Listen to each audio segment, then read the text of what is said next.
Tumulo ang luha ko habang palapit ako sa pintuan. Hinawakan kong doorknob ng pinto at panguling beses tiningnan ko si Kiel. Pinunasan kong luha ko bago ako lumabas. Tumambad ka agad sa akin si tita. Tumayo ito galing sa pagkakaupo nung makita ko. Are you going to leave him? Are you going to leave my son? Sunod-sunod na tanong ni tita na ikinagulat ko ng bahagya. Namumutla ang mukha nito habang nakatingin sa akin. Tinikom ko ang bibig ko dahil wala akong balak magsalita. How about my grandson? Paano si Austin? Dagdag na tanong ulit ni tita. Sinarado ko na ang pintuan ng kwarto ni Kiel bago ko hinarap ng tuluyan si tita. Hindi ko na gustong masaktan ang anak ko, tita. I hope you understand that. Alam naman natin na sa umpisa pa lang, di ba, na hindi tanggap ni Kiel ang anak ko. Nakangiti pero malungkot kong sabi. I don't want my son to hurt again. Hindi ko na ito gustong masaktan ulit. Umiling si tita. No. Hindi yan totoo. Ngumiti ako sa namumutla na si tita. Hinawakan ko ang kamay nito dahil alam ko na pati si tita nagdadalawang isip pa rin na tanggapin ang anak ko. Ayoko na ipilit ang sarili namin. Let's accept it, tita. Tagal ko nang alam at ramdam ko yun. Sabi ko. Ngumiti ako dito ng isang beses bago ko ito niyakap. Pero humiwalay din kaagad ako. Binitiwan ko ang kamay ni tita bago ako tumalikod paalis. Magaan sa pakiramdam habang unti-unti mong napapatawad ang mga taong bumaboy sa'yo. Nakakawala ng bigat ng dibdib. Nang tuluyan ko silang pinatawad. Pumasok ako sa elevator at pinindot kaagad ang ground floor. Tumingala ako upang pigilan ang luhang gustong umagos. Kinagat ko agad ang pang-ibabang labi ko bago ako lumabas ng tumunog ang elevator. Hudyat na nakababa na ako. Tumiretso ako palabas ng hospital, papunta sa kotse namin na naghihintay na sa akin. Pumasok ako at nakita ko kaagad ang anak kong nakahalukip-kip at naka-cross arm habang nakanguso. At ang sabi niya, "How is he?" Tanong nito. Sinara kong pintuan bago ko inutusan ng driver na umalis na. "He's alright. He's stable now pero hindi pa rin gising." Tumango ang anak ko bilang sagot at hindi na nagsalita. Tumabi ako sa anak ko. Tumingin ako sa relo ko at meron na lang kaming 25 minutes bago kami makaalis sa bansa. Alam na din ni na mommy at daddy yung pag-alis ko sa Pilipinas. Nung una pinigilan nila ako pero hindi ako nagpatinag. Maayos ang buhay ko sa Paris at gusto ko doon. Lumabas kaagad kami ng kotse nang narating namin ang airport. Kinuha ko ang 2 luggage namin. Hinawakan ko ang kamay ng anak ko bago kami naglakad papasok sa airport. Mamimiss kong Pilipinas. Mamimiss kong maganda at sariwang hangin sa Pilipinas. Mamimiss kong masarap na pakiramdam dito sa Pilipinas. I smiled sadly. Ipinakita ko kaagad ang plane ticket ko sa passport bago kami pumasok. Nilapag ko ulit ang luggage namin sa isang x-ray machine. Ngumiti ako sa anak ko bago ko kinuha ang luggage namin. Pagkatapos iniskan. Lumakad ulit kami ni Austin. Sumabay kami sa maraming tao. Lumakad papunta sa waiting area. Pero bago pa kami makalapit doon, ay biglang, Samantha! Samantha! Napahinto kami ng anak ko nang marinig kong pangalan kong sinigaw ng isang pamilyar na boses. Bumilis ang tibok ng puso ko nang marinig ko yon. Imposibleng marinig ko ang boses na yon. Nagkatinginan kami ng anak ko bago kami bumaling sa aming likuran. Nanlaki ang mga mata ko. Kiel? Dad? Sabay-sabay nabanggit namin ang anak ko nang mula dito kung saan kami nakatayo ng anak ko. Ay kitang-kita namin si Kiel na paika-ikan lumakad habang nakahawak sa tagiliran nito. Naka-hospital gown pa ito at nakapaalang habang palapit sa amin. Nanlaki ang mata ko at halos lumuwa ang mata ko habang nakatingin kay Kiel na ang bilis ng lakad palapit sa amin. Oh my God, he's crazy. Pinagtinginan siya ng mga tao. Nasa likod niya si tita habang umiiyak. Halos mapatigil ang mga tao. Kakatingin sa kanya. Imagine nakapaa ito at hindi man lang nakasuot ng tsinelas. Tapos naka-hospital gown pa. Tulog pa ito nang umalis ako. Kaagad kong nabitawan ang kamay ng anak ko at ang luggage na hawak ko kanina bago ko sinalubong si Kiel na napahinto at napapikit dahil sa sakit ng likod niya. Bakit niya ba kasi ginawa ito? Kiel, ano bang pumasok sa isip mo? At bakit ka sumunod dito? Hinawakan kong balikat nito pero nagulat ako nang bigla niya akong niyakap. Nagulat ako at napanganga dahil sa gulat. Ang higpit ng yakap nito sa akin na parang natatakot na bitawan ako. Naabutan ko kayo. Malutong na mura nito sa tenga ko. Nagpumiglas ako tumiwalay sa yakap nito. Noong una hindi ko matanggal dahil ang higpit, pero nagpumiglas ako. Are you gonna leave me again? Really, woman? After you confessed to me that you're still in love with me? Nagulat ako't nanlaking mga mata ko. What? Ngumisi si Kiel. Let's go. Hinawakan ni Kiel ang kamay ko bago kami naglakad palapit kung saan nakatayo ang anak ko. Naging blanko ang utak ko. Naistatwa ako. Gulat na gulat ako halos hindi ako makaimik at makapagsalita. Wait! Kinuha ko ang kamay ko mula sa pagkakahawak ni Kiel at tiningnan ito ng seryoso. Tiningnan ko ang kabuuan nito dahil sa itsura niya. Palihim kong kinagat ang pang-ibabang labi ko nang makita ng mga mata ko ang malalaki nitong paa na walang tsinelas.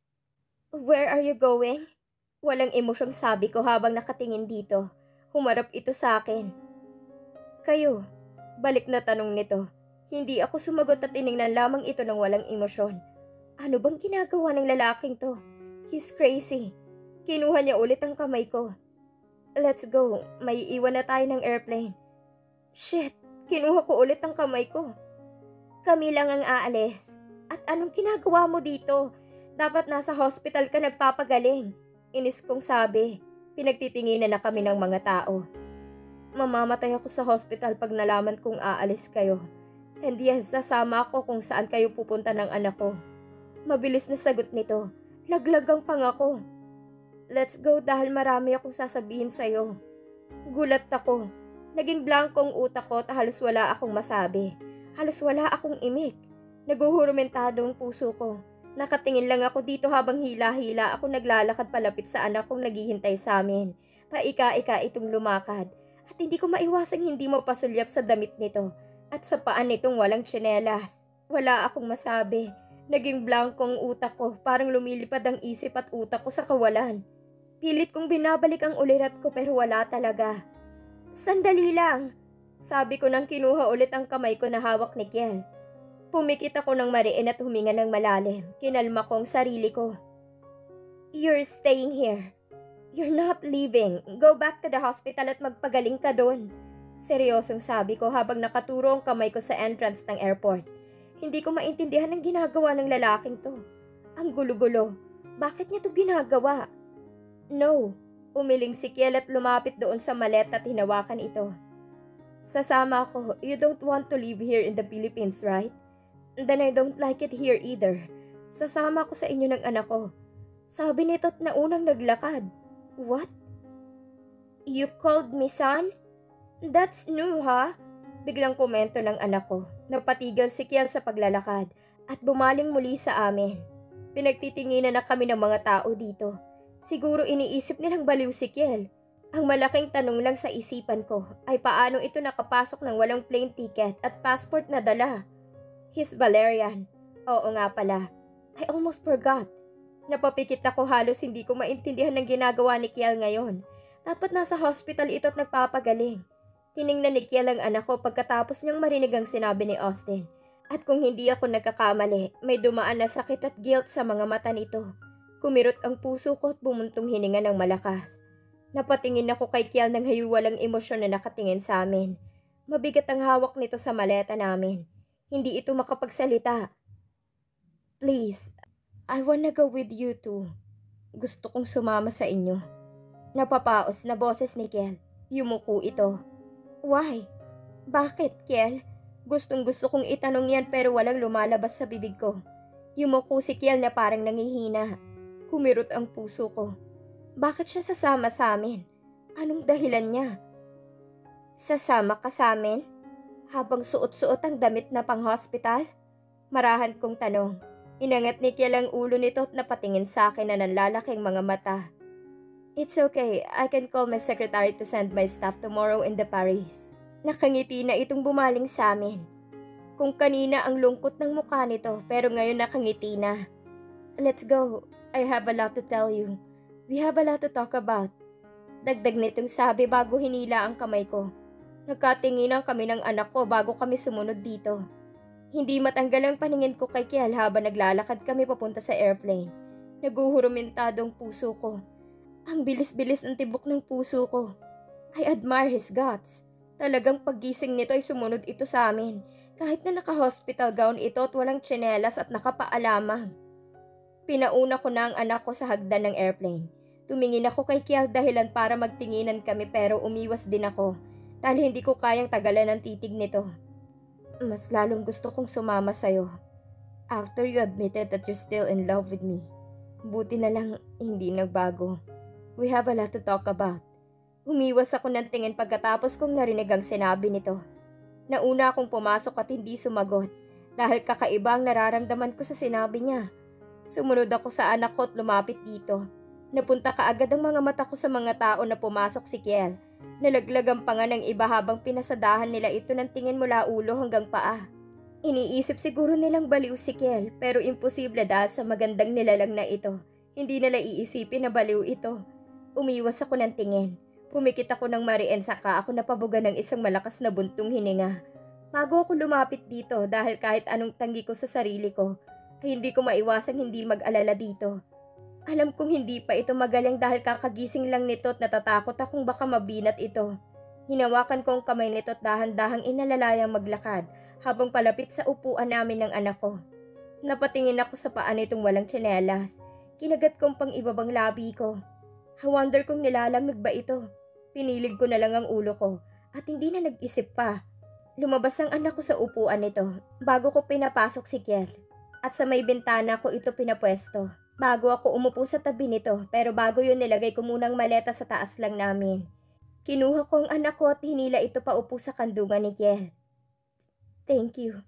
Bulong ni Kiel sa tenga ko. Dahilan para mapabaling ako. Nakita ko kaagad ang sakit, lungkot, pagsisisi, pagdurusa, pait at galit sa mga mata nito. Lumunok ako dahil ngayon ko lang ito nakita sa malapitan. Ang ganda-ganda ng kulay brown niyang mga mata. Para kang inaakit. Hindi ako makapagsalita. You're still the Samantha I know. You still care to those people who hurt you, especially to me. Mahina nitong sabi. Nakatingin ito sa akin habang ako naman ay nasa unahan lang nakatingin. Habang ang anak ko naman ay nakaupo sa kandungan nito. Habang nasa dibdib ko ang ulo nito. Ang mga paa naman ni Austin nasa kandungan din ni Kiel. To tell you honestly, nahihiya ako. Bulong nito. What? Humigpit ang hawak ko sa anak ko nang marinig kong sinabi ni Kiel. Lumipad na kami sa kawalan at kitang-kita namin ang mga gusali sa ibaba hanggang sa matabunan na ito ng mga ulap. I gonna miss the Philippines. Nahihiya akong humarap sa'yo. Nahihiya akong humarap sa anak ko. Nahihiya akong umarap sa inyong dalawa lalo na kapag naaalala kong ginawa ko. Ramdam kong hinanakit sa boses nito. Nangingilid ang luha ko habang nakatingin sa unahan. Hindi ako lumingon dito. Dahil alam kong nakatingin sa akin si Kiel, kumikirot ang puso ko. Hindi ko maiwasang hindi masaktan sa sinabi nito. Hindi ako makapagsalita dahil hindi ko alam kung anong sasabihin ko. Please.